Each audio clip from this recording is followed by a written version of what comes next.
So every time I go to buy steel, I step over this square heavy bar with the red on the end, and the red should indicate that it's high carbon steel, and so I just assume that it's 1095.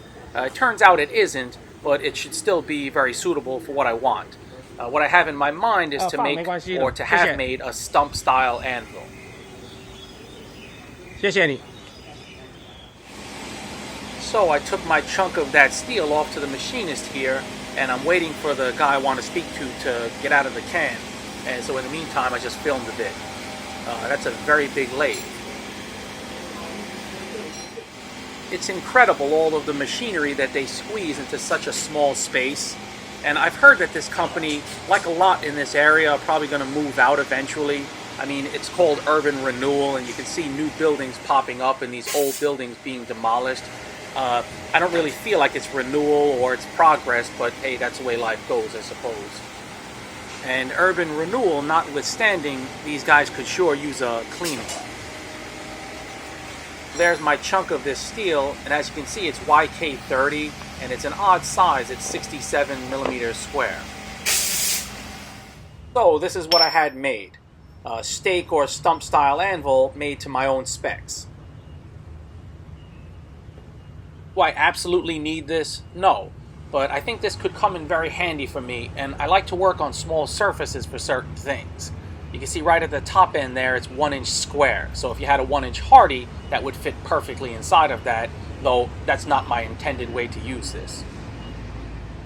As you can see my hand motioning there, I'm probably going to radius the surface of this eventually.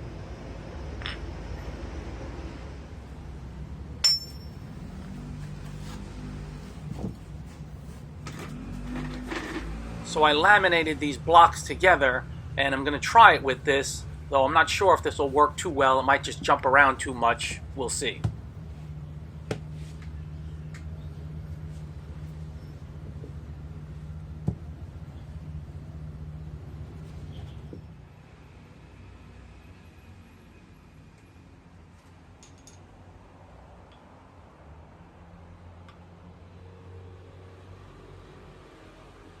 I want to thank a trio of guys for their generosity in donating recently to the channel. And those guys are Buddy Noman, Jerry S. Hodges, and Timothy O'Connor.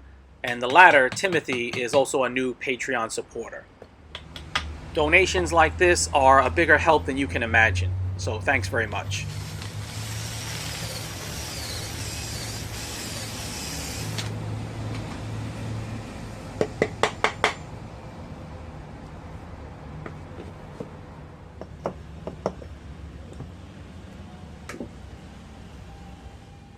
This hammer is super soft.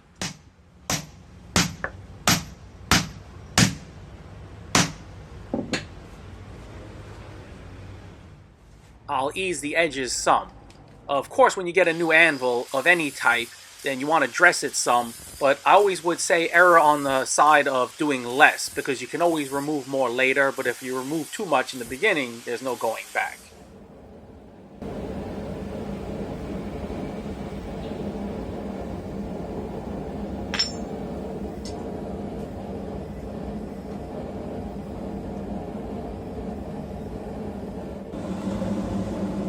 Okay, I'm going to heat treat this now, and it's a bit of a conundrum. You know, from what I've read, YK30 is a bit like 1095, a bit like O2, so I'm not exactly sure. I think I'm going to try to use an old school method that an old timer taught me way back in the day.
So I guess this is very unconventional way to heat treat, but well, we'll see how it works.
So there it is, and hopefully that doesn't jump all around.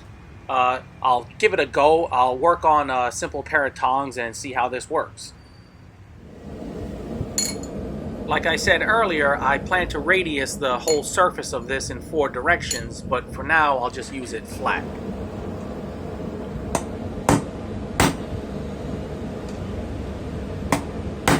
I take it super slow at first. You don't want to go crazy on a new anvil like this.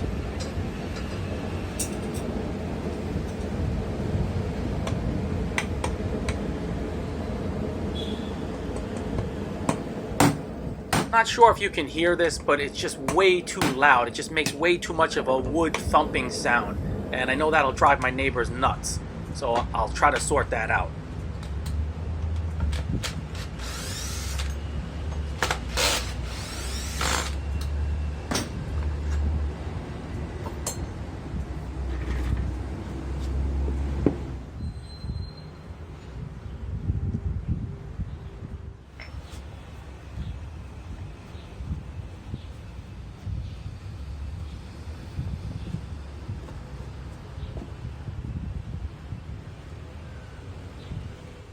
I was thinking to use that thicker mat underneath it, but if I put that there, like I am right now, it just rocks too much the way it's set up.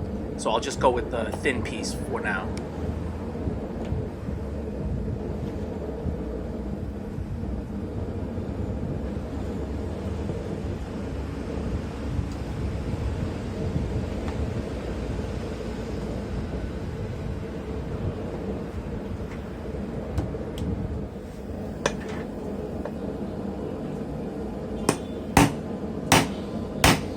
So it's made virtually no difference. It's still got a real thumping kind of a sound that I find annoying, if not, like I said, annoying for my neighbors as well. So I'll just tough it out for this one pair of tongs here, and then I'll work on a different setup for this stump anvil. Otherwise, I'm very pleased with how it feels. It feels very hard.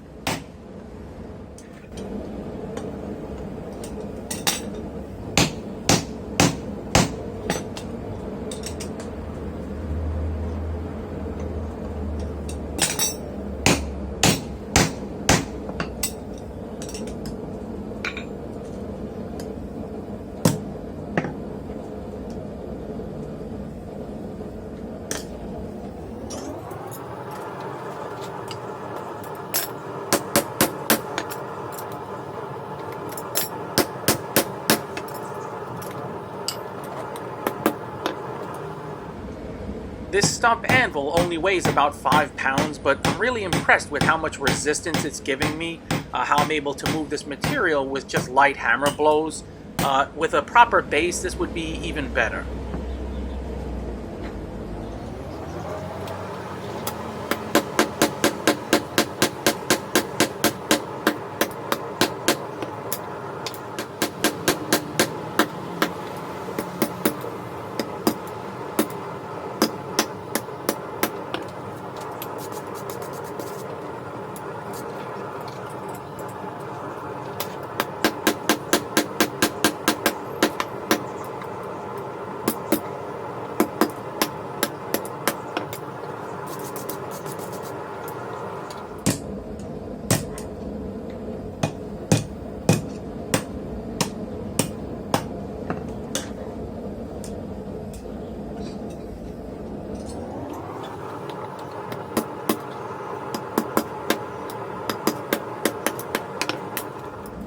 For guys who do certain work, for guys who make certain styles of blades, this might be all the anvil you need.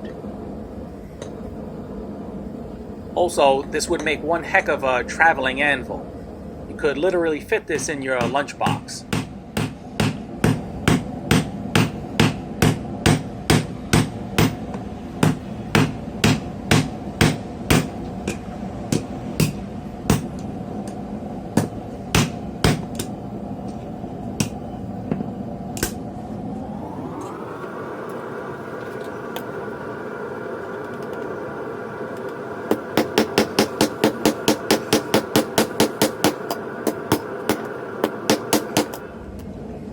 After I give this more of a workout, and if there's anyone who's interested in possibly getting one, I might have to sell it in the about $150 range, so maybe that's a bit much for a 5-pound anvil, but for some who might just use this, that might be worthwhile.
So there's the meat and potatoes of a basic tong, all done on this small 5-pound stake or stump anvil.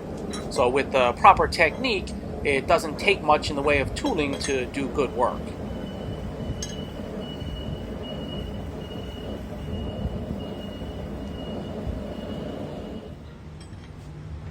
So off camera, I finished out these tong halves in my usual way with my normal anvils and tooling.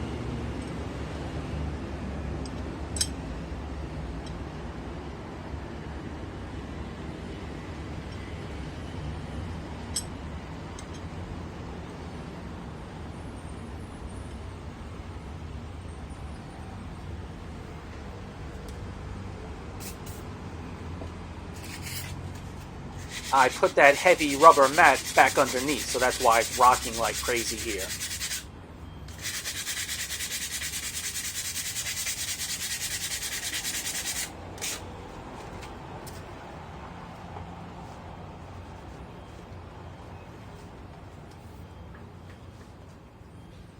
I'm really happy with this, and I think the way that I had it made with having pretty wide shoulders really helps in the use of this stake anvil.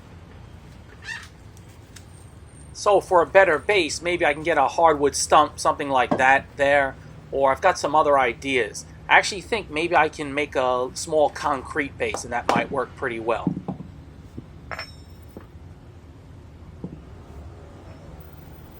The loud wood clapping sound on that laminated little stump there was just too much for me to bear. Maybe I can use something like this piece here, directly beneath the anvil there. I don't know. Like I said, I'm going to work on that But I think I might go in the direction of a concrete stump. Thanks for watching, and I'll catch you guys next time.